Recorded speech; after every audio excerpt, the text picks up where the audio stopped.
Good afternoon, everyone, and welcome to Planning for Biliteracy and Distance Learning for Kindergarten and First Grade Teachers. This is the second part in a series for dual language kindergarten and first grade teachers, and we're so excited that you're here to join us.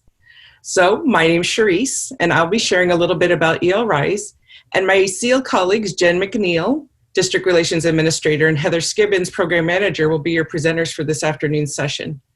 The Sobrato Early Academic Language Model, also known as SEAL, has a mission to prepare all English learners in California to learn, thrive, and lead. We're excited to share strategies, tools, and resources as part of our collaboration with ELRISE. And as people are joining our webinar today, I'm very excited to see some familiar names. This is our third week in presenting webinars, and so welcome back for those of you who have been joining us for some other sessions that we've been offering. And for those of you that are new, we're excited to be on this journey with you. So to give you a little bit of background, ELRISE stands for English Learner, let me try that again, that's a mouthful sometimes. English Learner Roadmap Implementation for Systemic Excellence, referring of course to the California English Learner Roadmap, adopted unanimously by the California State Board of Education in July 2017. Can you believe it?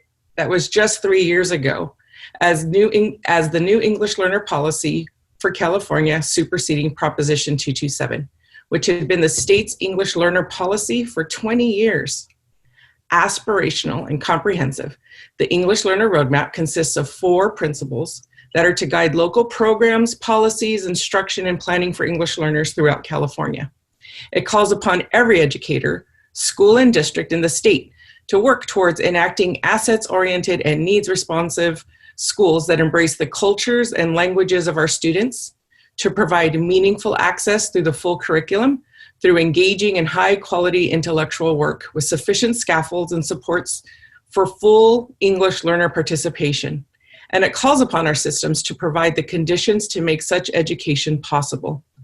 These principles are research-based and guide us to best practices and are an important foundation for us to use as we work to strengthen English learner education, even now as we face the challenges of how best to meet the needs of English learners during these pandemic conditions and through distance learning, and in some cases, you're dealing with some natural disasters with fires.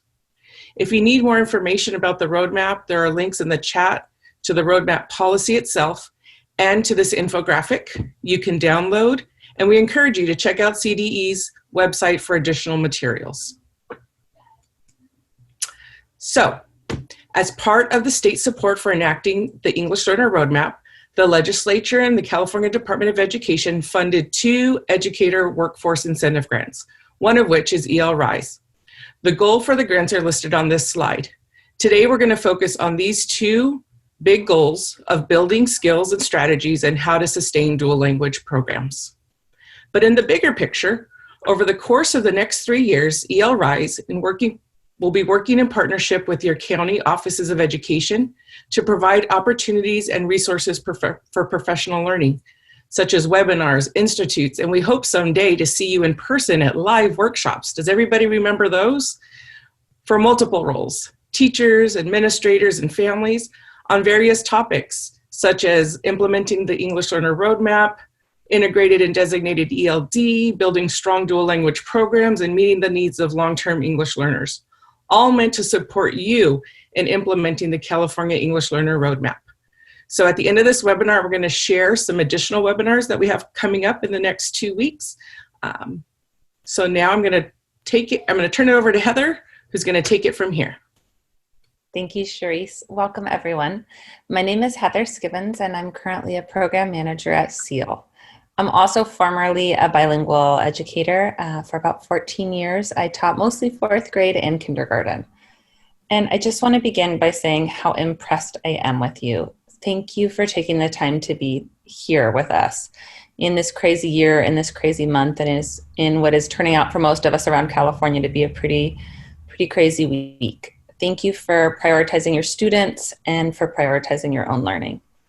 We are all new to this. None of us are the experts, and we really appreciate your joining us today as we continue in the wild journey that is 2020 and this amazing school year. So today we're going to begin with some key messages about planning for biliteracy and distance learning, and then we'll unpack 4 main ideas: schedules and structures, purposeful grouping, how to maximize cross-language connections and bilingual identity, and how to incorporate oral language and scaffolding into our instruction. One of our protocols today is that all the participants are on mute, as there are many of you with us. However, we will have a session in the middle where we're going to get to share and process together, and we will be using the chat as well. One of our colleagues is here specifically to monitor the chat room. Thank you, Adriana. We'll be asking a few processing questions throughout the webinar, and we invite you to type your answers into the chat. But any other comments and questions, feel free to add as well. If you have not yet used this feature, note the gray talk bubble with the word chat at the bottom of your screen. One click here will open up the chat dialog box. You can then use the type message area to enter your comments or responses. Obviously, many of you figured this out because you're introducing yourselves. If comments are coming in too rapidly and it's hard for you to read, a handy trick is to click on the actual body of the chat feed, and it will stop the flow and allow you to manually scroll through. We'll also be saving all of the comments in the chat and make those available to you after the webinar. So take a moment to yourself to read the 4 goals of this webinar and choose one that really resonates with you and that you're looking forward to unpacking together this afternoon.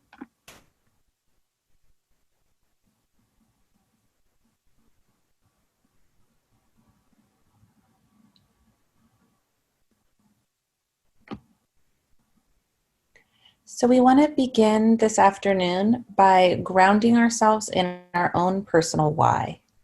Please take a moment to share in the chat box one of your favorite things about being a bilingual educator, or if you're in a support role in supporting bilingual educators.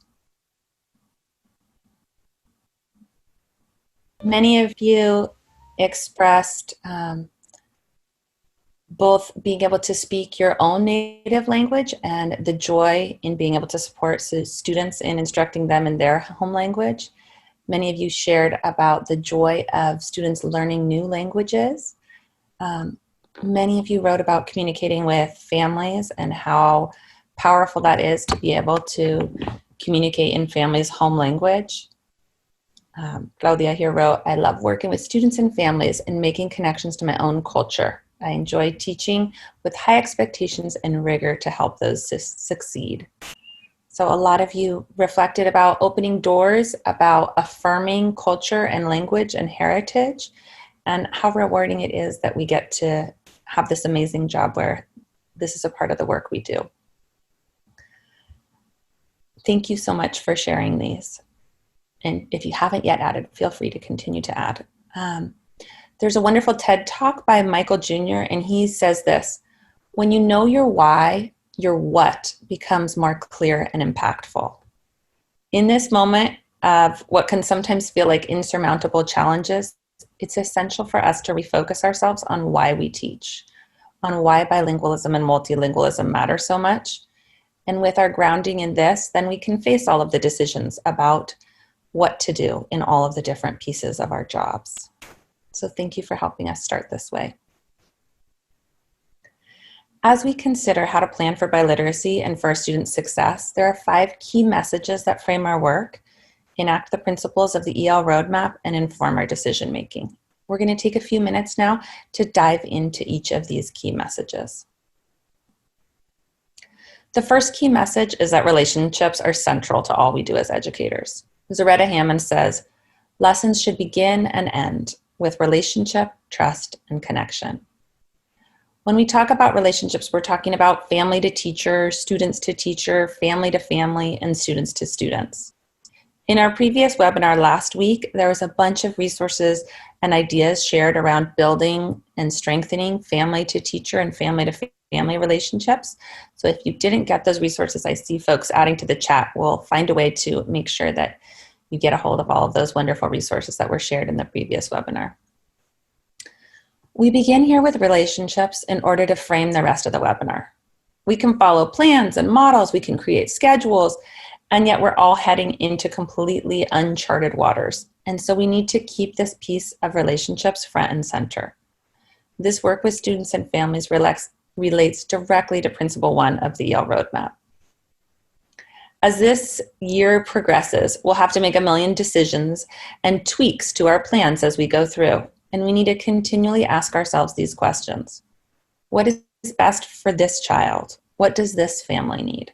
How can I continue to build connections and strengthen relationships? The second piece is around maintaining the model. As the image here states, COVID-19 guidelines don't change dual language program models or biliteracy instructional best practices. To the best of our ability and across our synchronous and asynchronous spaces, this means that if my model is 90-10, 90% of my synchronous time is in Spanish and 10% is in English. If it's 50-50, then it's 50-50. In providing strong dual language instruction with ELD, we clearly enact Principle 2 of the roadmap. The second part of this is around elevating Spanish, and many of you reflected on this in your initial comments. Language status is always an issue, and especially now. Depending on the makeup of your students and their home language background, we need to get creative this year about how we elevate Spanish and how we support families in using and developing Spanish in those asynchronous spaces. The third piece is around prioritizing connection. While we're going to do our best to maintain our model and our language percentages, this year we're also going to be a little flexible, especially in the beginning of the year, in order to prioritize connection. If we typically had students who didn't understand the language of instruction, we had so many other ways to bring them into the learning and help them feel a part of the community.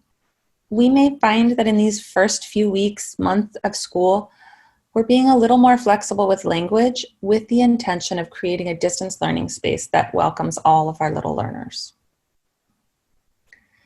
With the limited time we have with our students, it's also essential that we get clear on what are the most important things. We can't do everything. So we need to focus on the most important standards, and we need to help our students and families focus as well. Finally, it's important to give yourself grace. None of us have ever started a year like this. There is no perfect way to do this, no single solution, no experts. We're all learning exponentially. It's as if we're all first-year teachers again. So be gentle on yourself, celebrate the moments at work, learn from the mistakes, adapt, and move forward. The third key message is that we need to capitalize on the power of the bilingual brain and support students by affirming bilingual identity. Again, many of you wrote about this in your comments as well. We know the 3 pillars of dual language education: bilingualism and biliteracy, grade level academic achievement, and sociocultural competence. The third pillar has been defined in many different ways. It's partly about cross-cultural appreciation and understanding. It's partly about having a strong, positive identity about yourself, your culture, your family. And it's partly about understanding and appreciating the diversity in our world. Many educators, next slide please, in the field of bilingual education are also suggesting a 4th pillar focused on critical consciousness. An awareness of the structural oppression that surrounds us and a readiness to take action to correct it. This requires us both to understand and interrogate power and privilege, to have an awareness of ourselves in relationship to power structures, to embrace discomfort, and to listen critically. As early elementary teachers, we need bilingual programs. This means that we need to focus on building and affirming students' identity while knowing that the messages that they're receiving from the world or from the news about what it means to speak a language other than English are very different. We have an opportunity to model our own pride in our hard-earned bilingualism or multilingualism and to help our students celebrate being on this journey.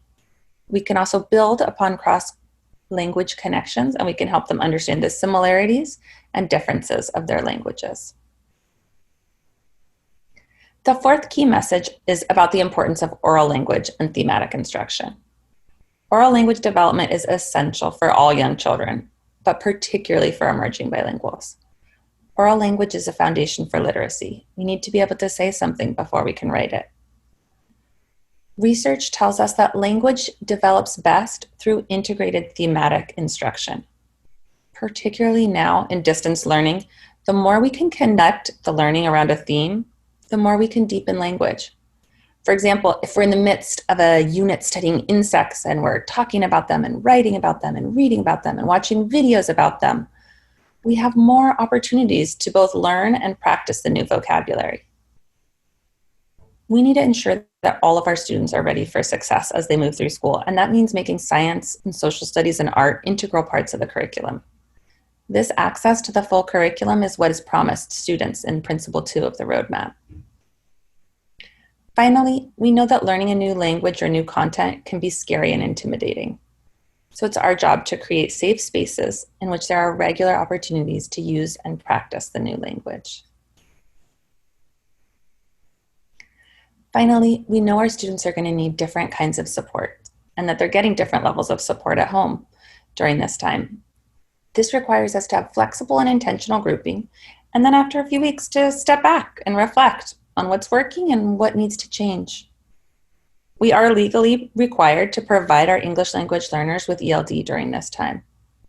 As with all things in this moment, we're really learning about what this ELD could and should look like. But it's important that we carve out spaces in our weekly schedule to provide students with this much needed support. Finally, this is new to everyone, and all we can do is put forward our best thinking in this moment and try it out. Get feedback from students and families, reflect on what's working and what isn't, then redesign and try again. So in just a moment, we're going to take a poll, and I want you to reflect on which of these key messages are the greatest challenge that you're currently facing in distance learning. And you can actually choose more than one if you'd like. So we're going to go ahead and open up that poll, and which ones are the greatest challenges for you?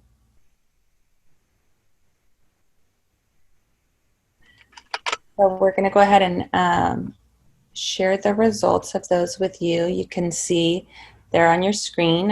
While there were votes for all of them, one of the ones that really was most challenging for the most of you was scaffolding and differentiating learning. So we will definitely spend a nice chunk of time there today.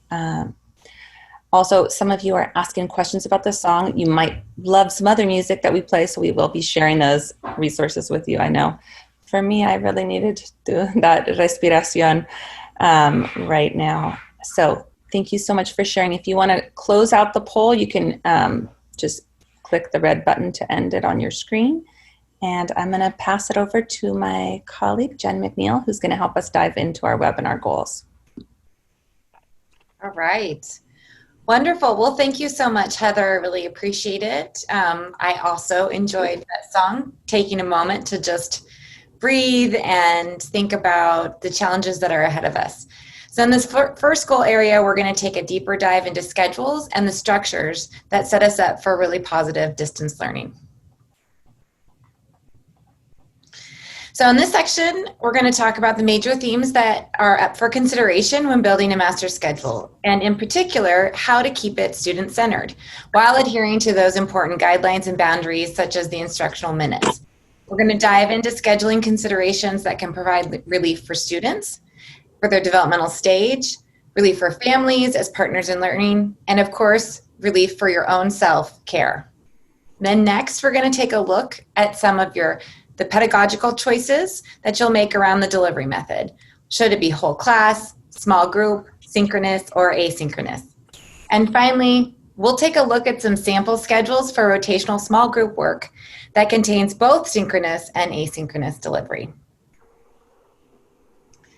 So creating a master schedule is much like developing a fine-tuned orchestra performance. There's multiple sections to consider, and each of them have their own personalities and their own needs, where each section sits and in what order. It's really thoughtful and purposeful.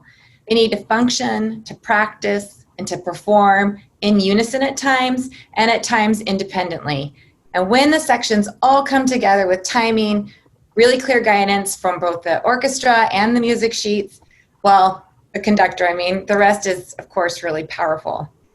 On the other hand, if you, like me, have been to a performance of 24 second graders all armed with recorders, you can get a sense in your mind of a when will this be over schedule might feel like. I can't tell you as a former dual language principal how many sets of earplugs I purchased for the actual music teacher. So I know that teachers are already master schedule builders. Many of you probably dream in those color-coded blocks and find really a lot of joy when the minutes line up perfectly. Nonetheless, let's take a moment to just refresh ourselves with the foundations of a great schedule that hold true in both our virtual and our real classrooms. And when we do this, we also align with the EL roadmap, especially principle number 4, that calls out for schools to plan schedules with thought and to accommodate and provide support for English learners. So of course, when we're building our schedules, we're going to adhere to the minutes and the structures set out by our state and our local LEAs, and we also will honor the tradition and culture of our school site. And we consider our grade level partners and our specialist needs as well. We should also, though, feel comfortable to wonder and to engage in dialogue and questions if the schedule we've created as a system seems to be conflicting with our values of centering the needs of students or supporting those values. When we can establish those as a team together, our student priorities, and schedule those first, then we're going to really encourage you to build around those priority students and areas, especially around the needs of English learners. And so an example of that would be if you build your designated ELD schedule first, it can really drive areas rather than an add-on or an afterthought or disjointed later. Well, let's take a look at those instructional minutes, although by now I'm sure that most of you have been living with them and working within them for the last couple of weeks or 1 week at least. So here they are by grade level: 180 minutes for kindergarten, 230 for grades 1 through 3, and 240 minutes for grades 4 through 12. Now, what we notice, though, is that the total number of instructional minutes in the day is a combination of synchronous, asynchronous, and independent work time. Now, your district or LEA may have determined within those total minutes a minimum number for synchronous and asynchronous time, but the total amount of time is meant to cover all of the areas. So for 3 hours per day, your kinder student should be engaged in some type of learning, either live with you, asynchronous with prepared lessons, or engaged in completely independent work. In your district, like I said, or site may have already established some of those scheduling norms, such as reserving a half an hour in the morning for community meetings, or maybe another portion of the day for specialized instruction from colleagues, such as our colleagues in special education. These state and local requirements are important, but within these minutes, however, I still feel like we have plenty of time and room to set up a schedule that's both flexible and effective. So let's take a look at a few other of the key considerations when making a student-centered schedule. In the challenge to fit all of this learning into 180 or 230 minutes, we of course need to keep in mind the developmental needs and stamina of our youngest learners. Remember what it was like to get your class lined up and to walk them to the cafeteria in those first few weeks of school? How much time did you spend and what scaffolds did you use to get all 24 to punch in their lunch code? So distance learning, of course, is different, but the developmental needs of the 5- and 6-year-olds are the same. Your self-care and breaks are also really important. Keep in mind that and to accomplish these small groups, you're on more than you're off. And so we're going to talk about giving yourself purposeful breaks in the schedule. Schedules really can help center and regulate the emotion of students by helping them make predictions in their environment. If they feel secure and in control of what's coming and what's next, they're more likely to be available and open for learning when you need them to be. Despite our best efforts to give transitions and breaks to set students up for success, there will be days, I'm sure you've already had them with students, and moments within those days when students can't be on for a variety of reasons. And families who are our partners in this learning and teaching need permission and your guidance about what to prioritize and what to let go of if they must in the schedule.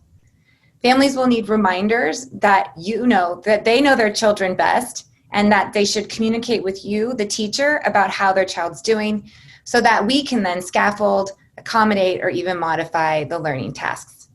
Your permission and suggestions about how to handle refusals and hard days might be a really welcome relief for families. So let's think for a minute about the audience. Our schedules will need to look and feel different for different groups. During a normal year, the schedule we kept on our planner or in our Google Drive doesn't make it into the hands of families and students for a reason.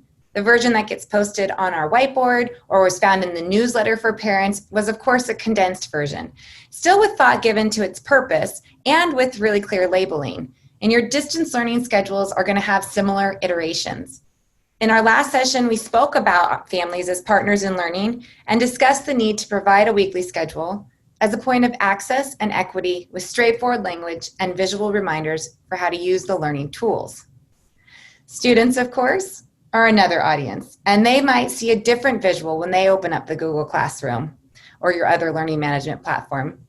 A weekly schedule might be too much for them. We wouldn't necessarily have posted that on our whiteboard. So consider how you might replicate a smaller, very clean version that's understood by students. Perhaps you're going to give them visuals with a list of times instead of a list of activities or words. So let's take a look at the next few slides, and I'm going to ask you to play a little game with me on this Thursday afternoon. I'm going to show you a sample schedule, and you get the chance to shout out whether it is teacher, family, or student. Please don't be shy. No one can actually hear you.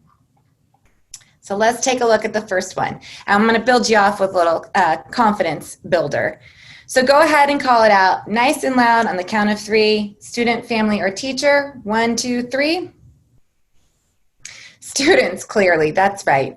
It has one word with 3 visuals of students holding pencils and writing, or maybe they're just getting ready to write. Either way, it says to students, get ready, it's time to be writing. And we could drive it even further with one click and another one.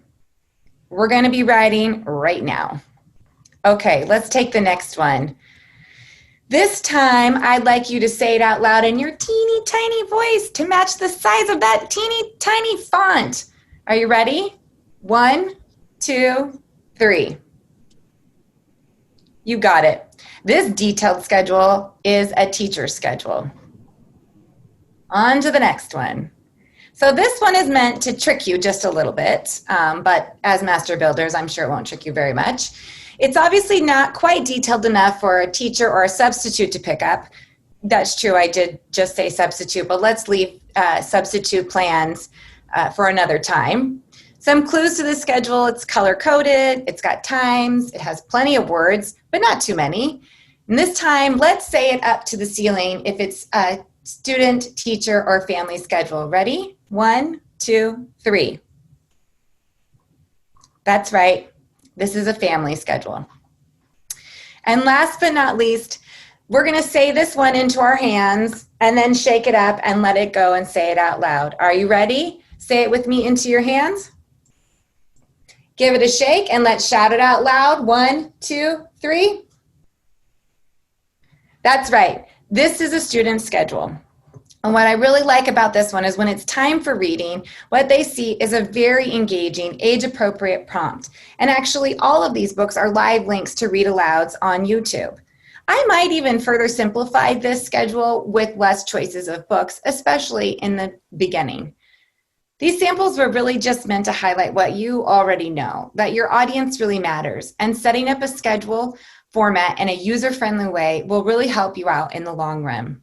And by the way, I'd like to just give a quick little shout out, not only to the teacher who created this Bitmoji, but to all of you I've seen out there setting up your virtual classrooms with Bitmojis.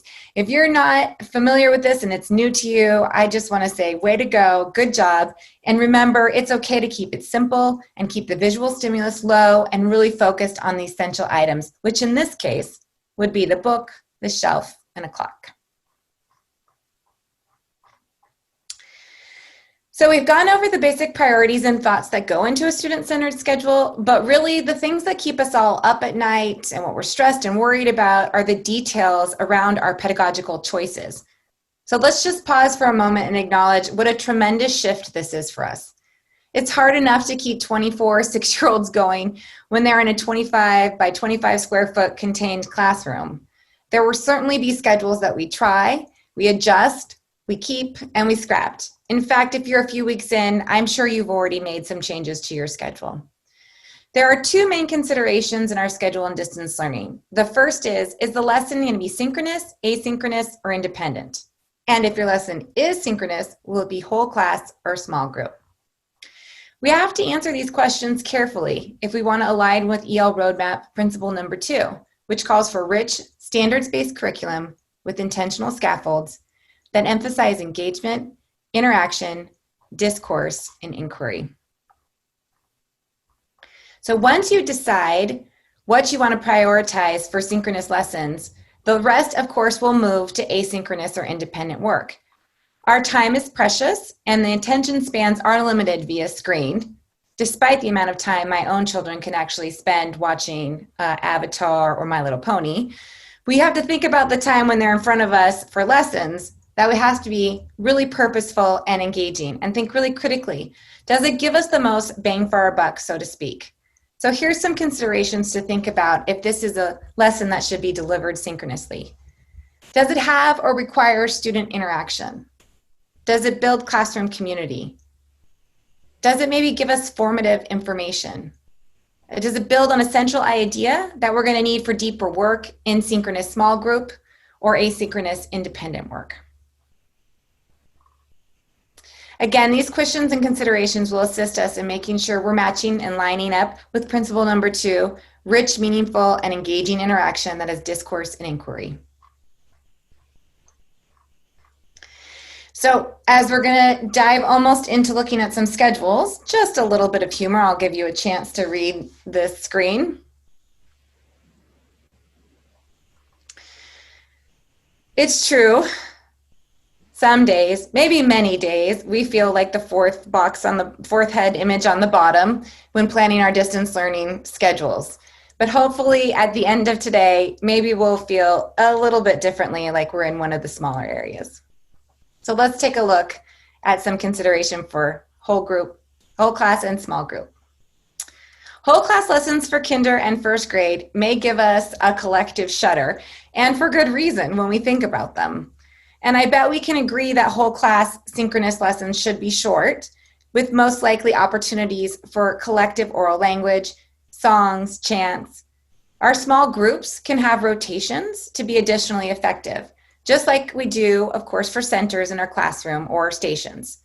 So let's dive deeply in how we can set up a schedule with rotations, which is one of the most complicated scheduling processes.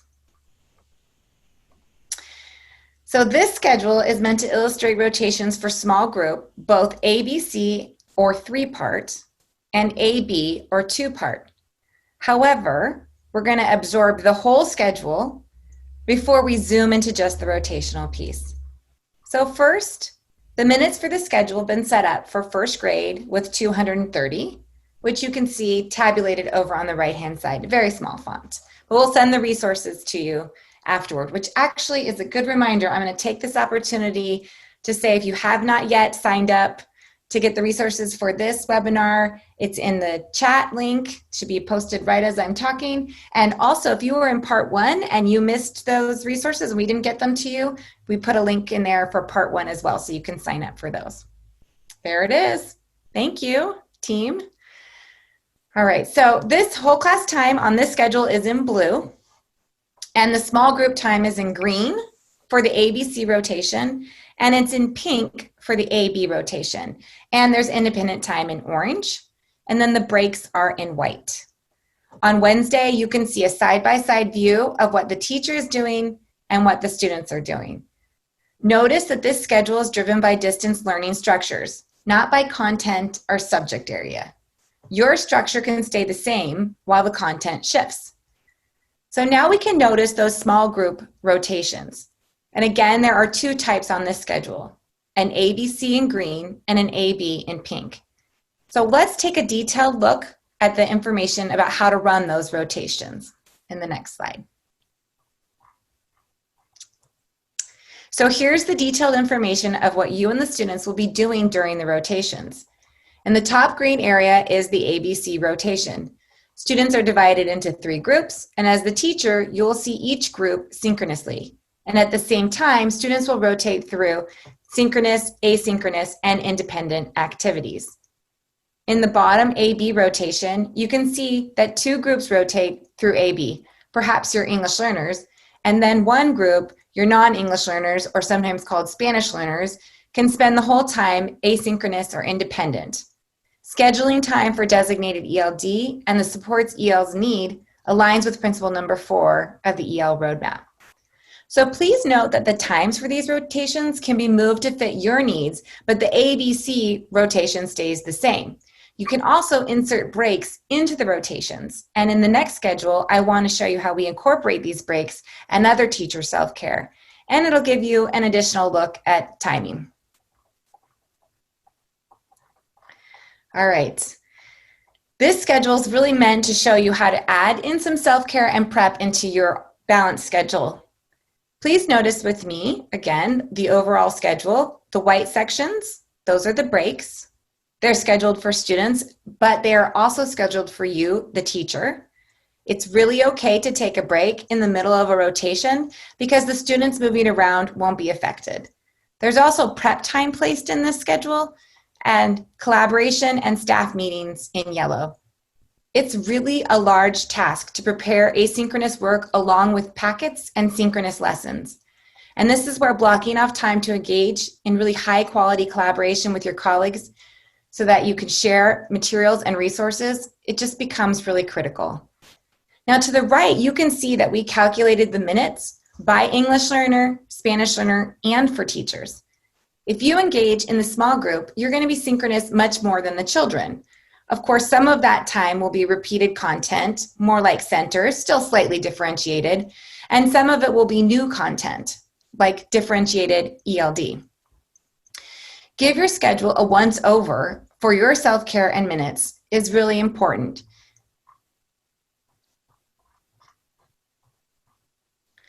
So let's take a moment to do that just now. I want you to pull out a piece of paper, find a scratch pad or a note, or open up the Notes app on your phone, however you want to do it. And we're going to spend a few minutes thinking about the schedule that you have. So I'd like you to think about and jot down your responses to 2 questions. What's working in your schedule in terms of student breaks and in terms of your own self-care? What are the things about that schedule that you like? Maybe it's certain days of the week that seem more appropriately paced for you, or time of day. Then second, I'd like you to take a look at your schedule and think about if there's anything you like to change or to revisit.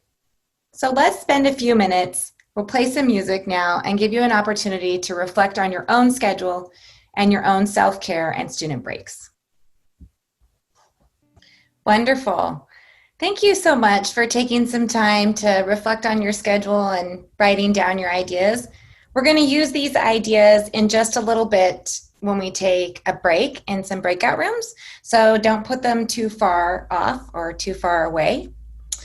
And we're going to move now into the next area of our webinar, our second goal area, which is really to discuss the frameworks for creating student groups and designated ELD. I know this is something we've been getting in our organization lots of teacher questions about. So besides being really strategic about how we're going to schedule those small groups, we're of course going to be really strategic and purposeful about what we teach during those groups. And here's the roadmap for what we're going to discuss in this section. So we will discuss a variety of small group types and their purposes, meaning should your groups be heterogeneous or language and ability alike? And in the last 2 parts, we're going to dive into language alike grouping with a special emphasis on designated ELD. So in those first few weeks of school, new to dual immersion students are going to need additional scaffolds and supports to access the content. Many of you indicated that this was an area that you were thinking about and a challenge in distance learning in our poll earlier on. Small groups, as you already know, are really the perfect place to do this kind of work. Now, you'll use your heterogeneous groups or non-segregated groups to allow for language modeling and cross-cultural connections and to really develop our class community. We're going to use that thematic instruction, as Heather mentioned, and we'll talk more about, to develop language in context to the content here in our non-segregated groups. And this time really aligns with the EL Roadmap Principle number 2, which calls for quality instruction with really meaningful access integrated in and through the subject matter and curriculum. Language-specific groups will be instrumental for our designated ELD and also to differentiate our Spanish language arts. Leveraging the format of small groups calls for consideration into which activities and lessons we're going to purposely choose for this time. Small groups give time and opportunity for additional feedback on oral language, maybe practice for shy learners, especially with your feedback. It's also time for you to go deeper with mini content lessons. You can reprocess the current week, or you can front load the upcoming week. So let's take a look at a sample. So this is actually from one of my favorite units, the Rainforest unit in a first grade classroom. And here we can see how students have more time in their small group to add their thoughts to this inquiry chart. ¿Qué sabes sobre el jaguar y qué quieres saber?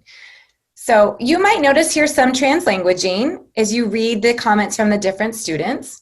The target language was Spanish, but in this dual language classroom, as in yours, students are allowed to use their language resources while the teacher maintains the model and encourages them. You can probably notice that students were able to answer in both languages and maybe even tell who is who from this inquiry chart. So designated ELD, or designated English language development time, is a state requirement that continues during distance learning. It's a priority scheduling area and a really important instructional area too. It should be delivered at least in part synchronously. Say that 5 times fast. It should also be done with proficiency levels and the ELD state frameworks to guide us. Some models might also set aside time, small group time, for Spanish language development. These groups of learners who are not engaging in designated ELD could be doing targeted work asynchronously or independently during the designated ELD. So let's look at a sample schedule of designated ELD rotations. This is it. Here it is, a sample schedule of designated ELD and SLD rotations. In this district, there's a minimum of designated ELD. And you can notice how priority is given to Group A, the emerging students, which is in green, with more time. Also, you can see on Monday how there's whole class, whole group ELD time set aside to build knowledge for the rest of the week. And you can see that all of the groups are language specific and by proficiency level.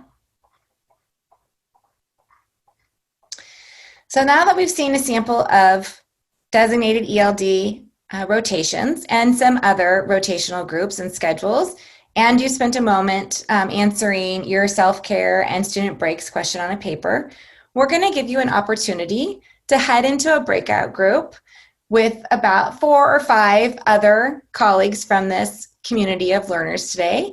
You're going to take your answers that you wrote down and discuss those, but we'd also like you to discuss these 2 questions, which we'll put into the chat so that you have access to them. And the first question is to evaluate your schedule to consider the needs of English learners. What's working, and is there anything you'd like to adjust? And the second question is, what's been working in your small groups? What are your group organization and strategies? We know that you have a lot of information to share and have learned so much about what's effective in distance learning over these last few weeks, and we want to give you an opportunity to honor that. Now we're going to push everyone out into breakup groups, and we'd like to ask that the member in the group whose first name starts closest to the letter A, take the opportunity to facilitate the group and keep the conversation going. When we get back together, we'll be able to debrief just a little bit and share some of our really great ideas. So for now, I'm going to say goodbye as we whisk you away and teleport you to your breakout room, and we'll see you back in about 15 minutes. The breakout rooms are closing, and you are coming back into the main session. I'm sure that your conversations were engaged and really helpful with new ideas. So if you would like to type into the chat an idea or 2 that you heard That is just so great. You can't keep it in your own small group breakout and you'd like to share with the rest of us. Please go ahead and take a minute to do that. We'd love to see some of the great ideas. In the group that I was in, we were chatting for a little while about how to differentiate within our designated ELD groups and to set them up, for success. And then we'll get going back into the next section in just a moment. What were some of those great ideas?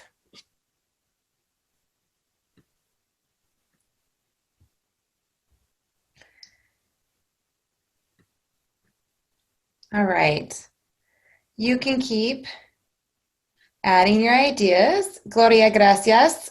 Waiting a few weeks before making any changes to the schedule. That was from Heather. Yes, that is actually a great idea. Sometimes you have to let it ride and try it out a few weeks or a week before you decide to make too many changes. Also, small group time is essential, says Gloria. It's a time of day for ELD, AM or PM.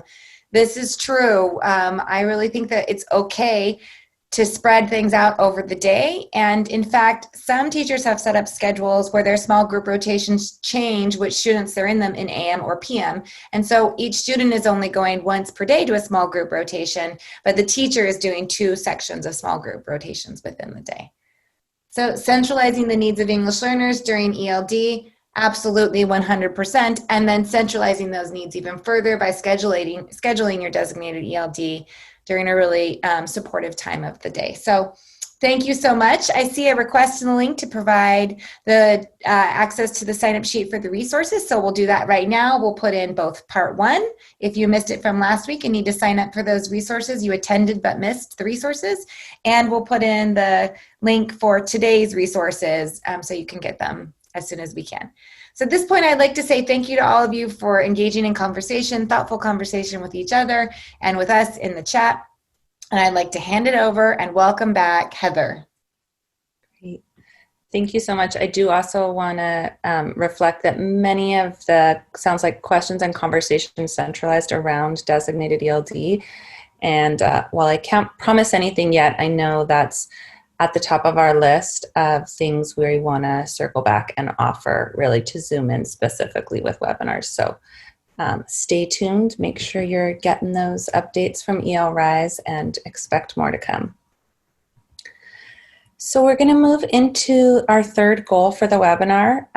As we help foster and grow our students' biliteracy, it's really important to remember the power of cross-language connections and affirming students' growing bilingual identities. So in this section, we'll be talking a little bit about research and cross-language connections and building bilingual identity. We know now that students don't have a Spanish brain and an English brain, but rather that cross-linguistic transfer occurs naturally as students make connections between their languages. And while some transfer occurs naturally, biliteracy develops most effectively when we can explicitly teach students about the similarities and the differences between their languages. One of the ways we teach is as a language model ourselves. And as such, we know that language separation is important, that we model Spanish during Spanish time and we model English during English time. However, students should be encouraged to use all their linguistic resources to communicate. And then it's our job to help scaffold them and support them into being successful in the target language for that time. While we want to maintain the language allocation of our model, this is again a moment to remember that relationships are central. We want all our students to feel welcomed and a part of the learning community. And this may mean that in the first month of school of distance learning, it involves a little more flexibility around language than normal. Finally, as our emerging bilinguals are learning new languages, they need to be encouraged to embrace this journey. As Principle 1 of the roadmap informs us, language and cultures English learners and their families bring to education is an asset for learning. These assets are built upon in culturally sustaining curriculum and instructions. One of the ways we can do this is by fostering pride in bilingual identity. So now let's jump into these 2 pieces. The first is around cross-language lessons. As we begin this school year and introduce the idea of cross-language connections, we want to start with things that have positive transfer, or things that are the same or similar between English and Spanish. We want to introduce the idea of cognates and have our students take on this identity of language detectives who are curious about their languages and constantly on the hunt for similarities and differences. In terms of phonics, we want to begin with positive transfer. It's important for students to understand that if they know the sound that M makes in Español, they also know the sound that M makes in English. A virtual cross-language lesson around phonics could look something like this. Notice there's color coding to make the language separation clear for students. If this was a synchronous lesson, we can imagine some asynchronous work that might follow, where students hunt around for other sounds, other words that begin with the sound. As family are always integral learning partners, but this year more than ever, we can also deepen our impact by educating families about cross-language connections and how they can help. One part of this is helping families understand how powerful their messages around language can be. Many bilingual adults, and this might describe you, describe being teased by their families for not speaking their home language perfectly, and that really having a negative effect on their desire to speak their home language. For both our native Spanish and our native English-speaking families, we need to make clear that families' own celebration of Spanish and their encouragement of their children is extremely important. The more families can share with their children about how they value bilingualism and their pride in their students' learning, the more they can strengthen and motivate their children. We also need families' commitment and buy-in for the long haul of this bilingual journey.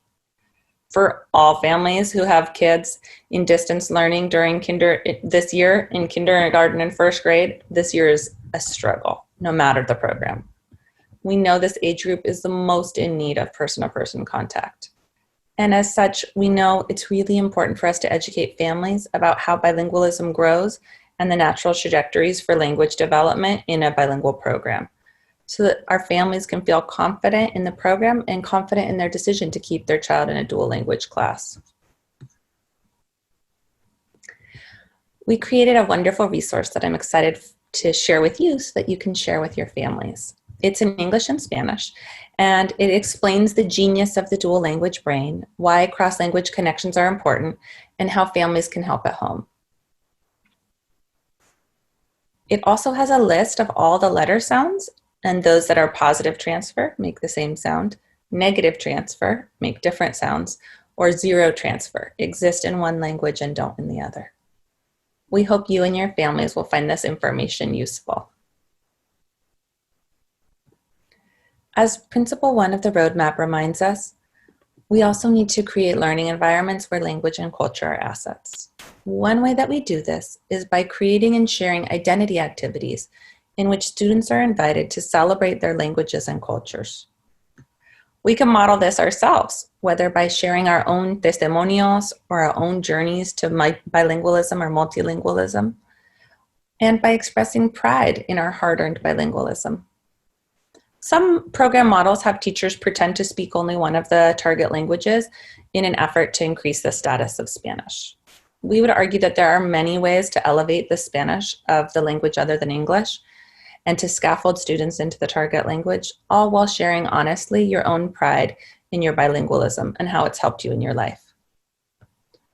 We began our afternoon by talking about the 3 pillars of education and this 4th suggested pillar of critical consciousness.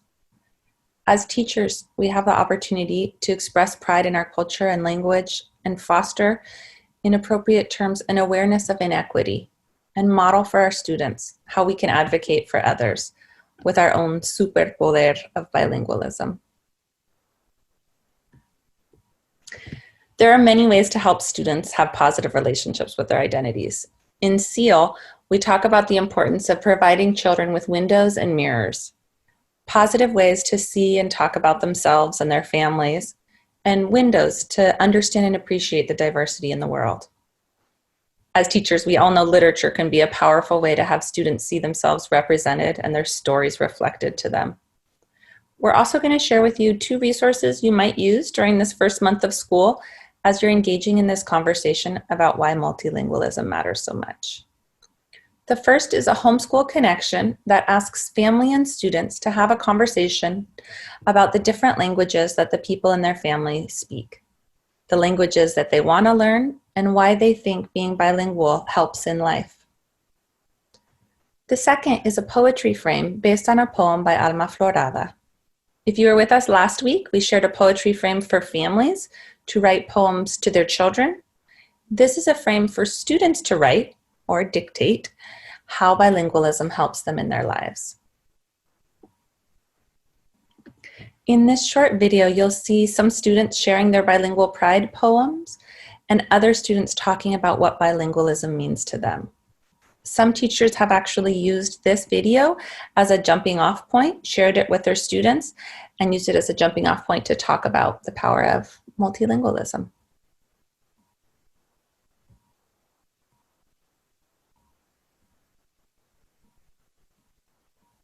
So Dylan, would you like to go first? All right, and Dylan's going to talk to us in Portuguese.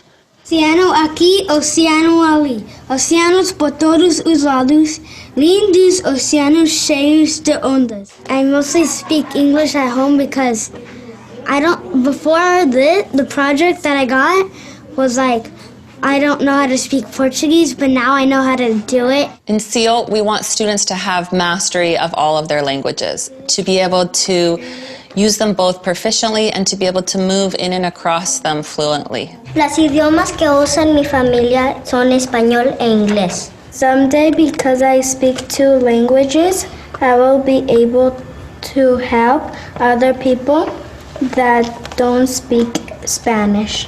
We want students to have the skills to read, write, to communicate, to change the world, and to have voice to articulate for themselves and for their communities. Because I speak English, I could talk to my brother and help translate for my mom at the doctor's and say my mom needs medicine. I like to read in Spanish because that's how we talk in my family. We talk in Spanish. In kinder to first grade, I was in English, but I was speaking English everywhere, even in my house, and my mom didn't want me to speak English at the house because she didn't understand. Because I know two languages, so I could always translate it for people that don't know. You can talk to many people. You can learn how to write and how to read, and that's how it gives me pride to know two languages and be bilingual. I'm able to communicate more with my cousins, especially with my grandma. Language has brought me closer together with my family, como especialmente con la familia de mi papá, que vive en Jalisco, Mexico. Because I know that our other cousins, they're not as close to abuelita as we are. So we kind of do have that special bond with her. Pues para mí poder hablar en español es súper importante para mí entrando en la carrera en medicina, porque quiero poder hablar con mis pacientes y que ellos se sienten cómodos y que se pueden relacionar y que me pueden tener la confianza. We can communicate with others, we can help others, and we can make other people's lives better by just having this one special trait, which is being bilingual. So again, as is being shared in the chat, links to this video and other videos that we share will all be emailed out to you in the next few days. You can also find them all. There's a wonderful collection of videos, and maybe Adriana can post the playlist in there on SEAL's YouTube around dual language education, both strategies and around messaging, both to families and school boards and all sorts of wonderful things out there. Thank you, Adriana. Now, don't go there now. I know that's the temptation, right? You're going to get lost on YouTube, so just click it, but hold that window for later. So we want to close this section with a very powerful poem by an amazing writer, Meday Quevedo. She's a high school student in Santa Barbara Unified, and she writes this. I can tell you all my heartbreak and grief in beautiful words stemming from roots I've grown used to. Can spill all the love and joy I've felt through synonyms and capsizing testaments. But my brain ties itself and my tongue tangles when I try telling you in the language I was born from.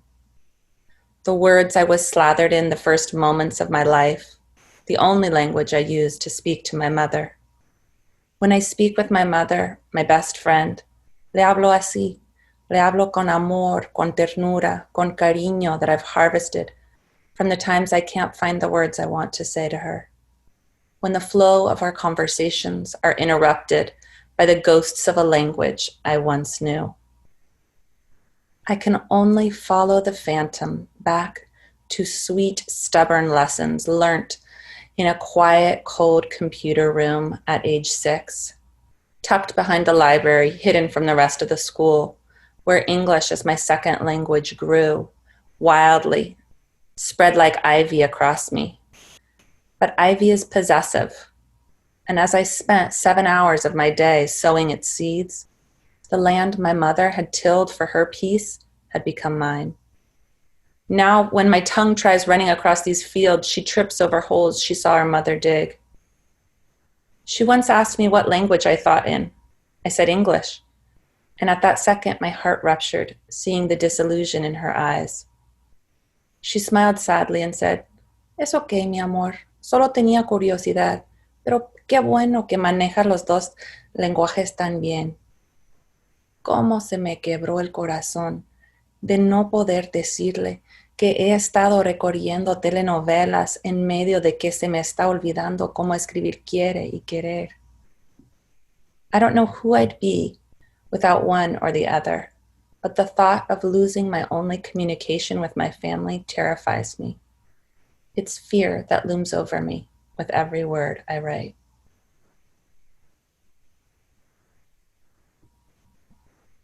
Madai captures so powerfully the creep of English and the emotions of our students and families in this state as they navigate their languages and their worlds. As dual language educators, we have the opportunity to teach these 6-year-old children and to prevent them from being, as she says, tucked behind the library, hidden from the rest of the school. We have the opportunity to connect and affirm their two worlds. We're going to take a moment to use the chat to share. What resonated in this poem for you? How does this impact the support you want to provide your students? Just want to read a few of the comments. Melanie wrote, "Language is not purely academic. It is communication and the ability to be understood." Carmen wrote, "The thought that students will lose the language they need to communicate with their families is frightening. L1 needs to be promoted, validated, and nurtured." Sandy wrote that this poem helped reaffirm her commitment to the dual language program. Maria wrote, "Like I hear from Ofelia Garcia that a student said to her, 'Spanish lives in my heart, but English runs through my veins.'" Many of you connected with this idea of losing primary language and losing the ability to communicate with your family. I'll end with what Claudia shared here. The desire to stay connected to her roots, her heart, and her love for her mother. This is something I have held so close to my own heart as well. My mom refused to let us speak English at home to make sure we didn't lose our native tongue.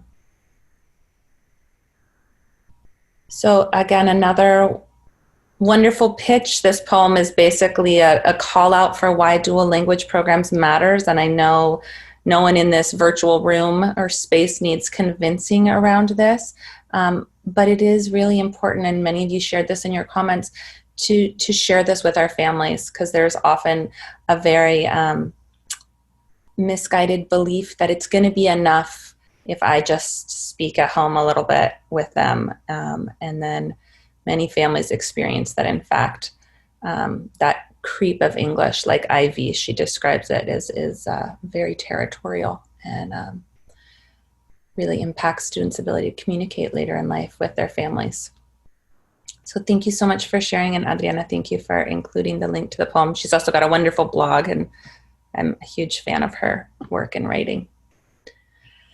So for this last bit of time together, thank you for hanging in with us. We're going to spend a little time talking about the importance of oral language and scaffolding. So many of you mentioned this morning that scaffolding was the biggest challenge. So how do we scaffold students into developing and expanding their two languages? To help orient you to this section, we're going to talk a little bit about research, then dive into 6 oral language scaffolds that can be used in distance learning. So first, what we know. Oral language is a foundation for literacy. Children learn emergent writing skills through narrating stories. Foundational literacy skills of phonemic and phonological awareness develop through the practice and awareness of spoken words. We also know that through scaffolding instruction, we're providing students access to the full curriculum. Often as teachers, we focus on teaching new vocabulary words, but students also need exposure and opportunities to practice vocabulary structures and language structures. For example, I don't need to know just how to say predator, but I need the language of compare and contrast in order to be able to talk about the differences between two animals. To develop language, children need many opportunities to practice using language, and a safe, supportive environment is needed for most children to take risks using new vocabulary and language structures. Think, Pair, Shares, choral response, and chants and songs all give children wonderful opportunities to hear language and to practice producing language in non-threatening ways. And finally, we want to acknowledge this piece of oral language is a greater challenge than ever before. We can't easily have our students put their heads together in a group or talk to a partner and discuss something they're learning. We need to get creative, and it can sometimes feel a little silly. We need to conjure up our own inner Mr. Rogers and give students time and space to answer questions, even if there's no one there to hear them. Just like Jen did with us earlier as we were shooting it out to the ceiling and whispering it to our hands. We need to invite students to share in practicing songs and choral response of academic vocabulary. I was talking with a teacher recently who shared that she put a little sticky note on her computer that simply said student talk as a reminder to herself to embed that oral language practice into everything she was doing, synchronous and asynchronous. The research all points to the relevance of this moment. If oral language was crucial to English learners before, it is even more crucial now. Students are isolated at home. If they're logging into class meetings or lessons, our students who were quiet and reserved before are even more so now. To serve these students, we need to find ways to incorporate oral language practices into our distance learning. Distance learning doesn't change the research on how students acquire language. It's still through oral practice. So our challenge now is, how do we find ways in distance learning to continue to be true to what we know and to serve our emerging bilinguals by providing them opportunities to practice language? We could spend a few hours on this, but today we're going to briefly discuss 6 high-leverage oral language scaffolds that can be used in any distance learning bilingual classroom.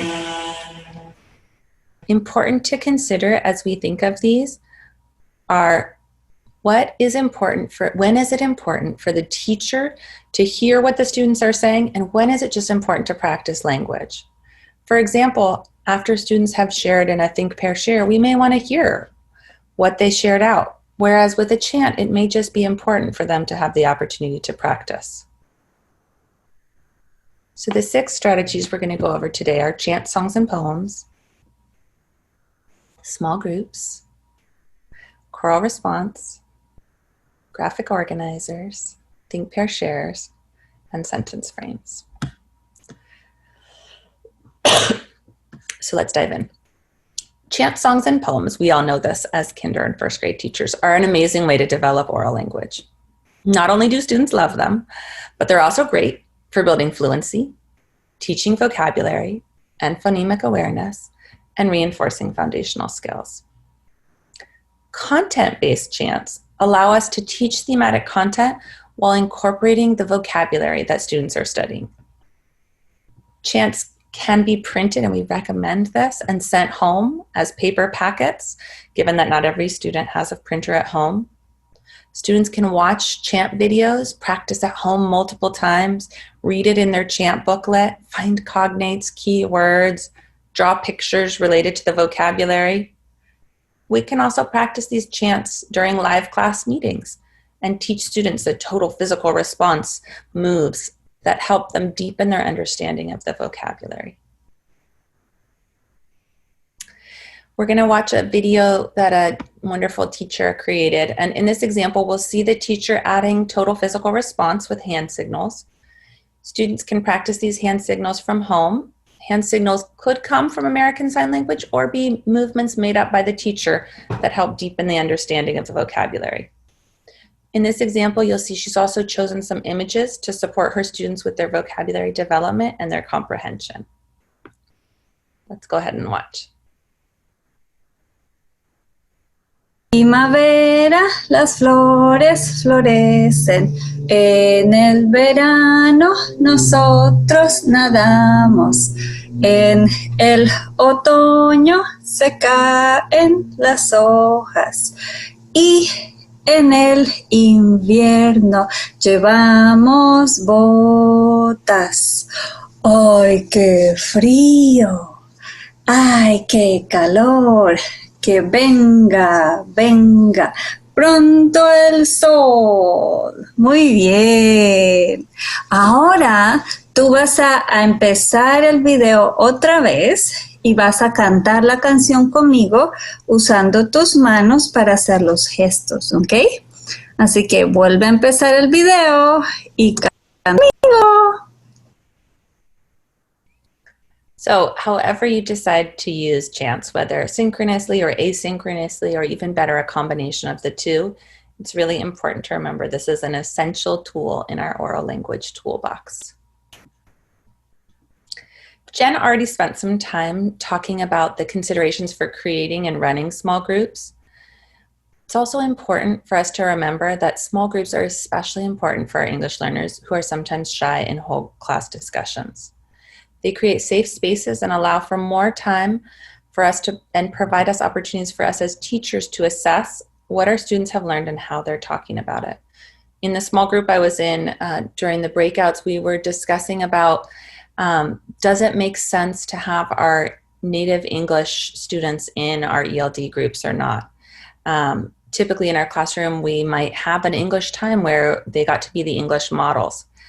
And the most important thing to consider as we design our schedules and ask ourselves some of these really important questions is centralizing the needs of our English learners. So if our EOs are in there, are they taking up all the airspace? Am I getting to hear my English learners speak? Is it a small enough group that it's a safe enough space for them to share?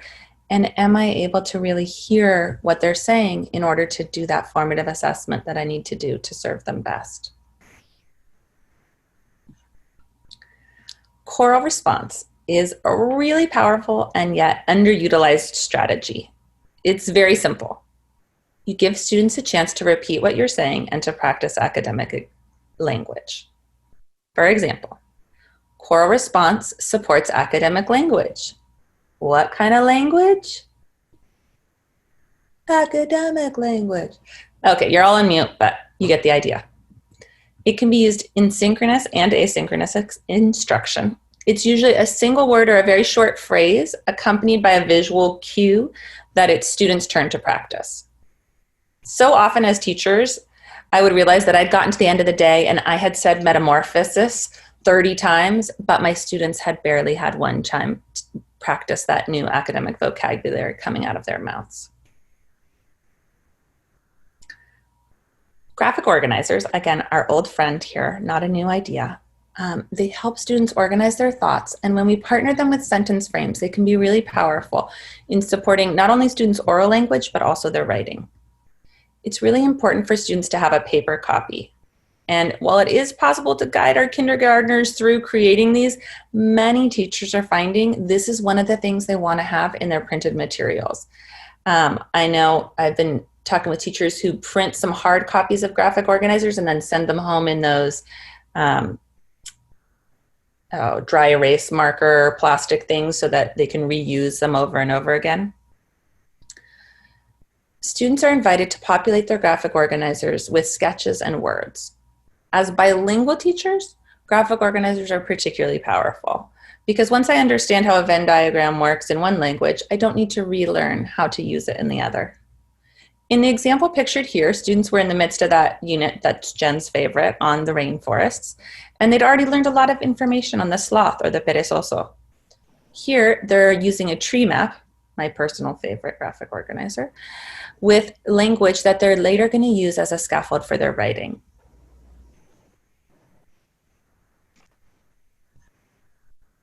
Here are two other examples from teachers who use Jamboard to create graphic organizer.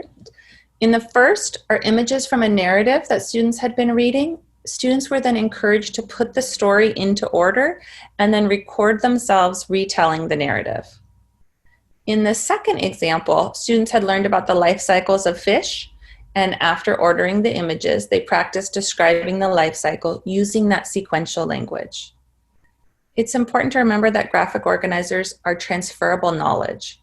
So once I know how the flowchart works in Spanish, I know how the flowchart works in English. However you decide to do it, remember, graphic organizers are a tried and true way to scaffold language and can even work well in this distance learning space. Think, pair, shares, also referred to as turn and talks, are critical for students to process their thinking. We know it gives them an opportunity to share what they're thinking and also to hear someone else's idea in a safe environment. However, we need to get creative about how to do this in a virtual learning space. While some students, especially at the early grades, might have a family member present who they can talk to, others will not. We can invite students to share their ideas with a stuffed animal, with a Lego or a doll. Here in this photo, you can see my son Felix talking with his doggy. We need to allow the wait time, whether in a recorded read aloud or really holding them in a synchronous lesson. We need to really hold them to that expectation that they will be sharing their idea with someone or something. And finally, we can support their language development by providing them with sentence frames or sentence stems that they may want to use as they're sharing, which leads us into sentence frames. Sentence frames are an important scaffold for emerging bilingual because they model for students what complex language looks like. As language teachers, as I mentioned, we often over-focus on vocabulary without focusing on the functions and frames with which we talk and then later write about what we're learning. Sentence frames are wonderful because they can be shared with families, sent home as part of learning packets, or shared virtually in both synchronous and asynchronous spaces. They're the building blocks for students to be able to create that strong writing, and they're repeated chance for oral rehearsal before we start to write about a topic. In SEAL, we focus on having differentiated sentence frames in order to provide students with increasingly complex ways to practice language. In this example here, you can see 3 different frames for comparing and contrasting la mariquita y la libélula. In this video, we have a chance to see how a teacher uses sentence frames to help her students discuss how a character in the book is feeling. You can imagine this lesson happening either synchronously or asynchronously. Hola, dijo finalmente el pequeño pez rayado. ¿Puedo jugar yo también? Estamos jugando a toca lo que brilla, le respondió uno de los peces. Y tú no tienes ninguna escama que brille.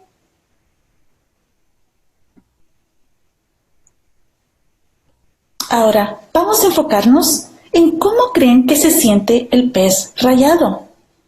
Vamos a pensar en las diferentes emociones que puede que esté sintiendo y por qué.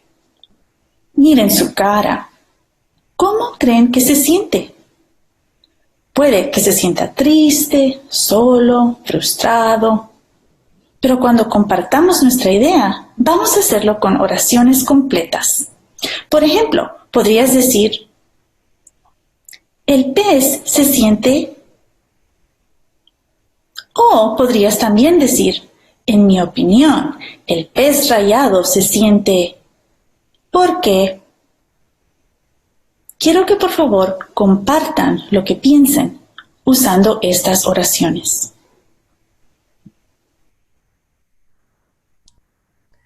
Great. So hopefully it's wonderful to see just some examples of, again, what this might look like in both our synchronous and asynchronous spaces. So in closing this section, I'd like for you to take a moment to look at these 6 oral language scaffolds and reflect on your own classroom. In the chat, please respond to the following question. What's one way that you're excited to push yourself to bring more oral language into distance learning. Some of you mentioned really being excited to try that Think, Pair, Share with a stuffed animal. It's definitely a fave with the younger children. And really holding them to this expectation that being in class here in this virtual space really is also about participating actively and providing them those opportunities to do that. Others of you really enjoyed the model of Jamboard and thinking about what that might look like to use. Gloria's been sharing that Flipgrid has been a really wonderful way to have her students share oral language and then listen to each other and give her an opportunity to listen to them as well. Having students respond orally on Seesaw. And again, many of you also mentioned really thinking about how to bring the sentence frames into the work that you're doing. So hopefully in these last 2 hours that we've spent together, there have been some useful gems and important learnings for you. There is so much on our plate right now, and the responsibility and enormity of our jobs can feel really overwhelming. We just wanted to close this afternoon by reiterating that this is a journey. We are all first-year teachers of distance learning. We need to continually give ourselves grace, be gentle, be open and flexible as we do our best to figure out how to meet the needs of our students. Celebrate your successes and know that we're all in this together. As the Adelita pictured here reminds us, si se puede. We also wanted to share that there are 2 more webinars that we are going to be offering in the next month through ELRISE. These are not specifically for dual language teachers, but these are for all teachers of English learners. So feel free to join us as well as invite your partner teachers in the SEI classrooms. There's one on critical conditions for English learners in distance learning and another on creating and sustaining family partnerships in distant learning. And the link there is in the chat. And again, thank you so much for spending this time with us. We would really love your feedback on this webinar. It's always so strange talking into the void of a computer screen. So please, before you sign off, take a few moments to share in the chat what really resonated with you from today and any suggestions you have for us. We hope you all stay safe and well. We hope that the fires end and the sky is clear and that we all survive this crazy year and learn and grow in all sorts of new and important ways and care for our students and their families. So take care of yourselves and please have a lovely evening. We'll leave this space open for the next 5 minutes or so. And again, please, we'd love your feedback. So take a moment to put that in the chat.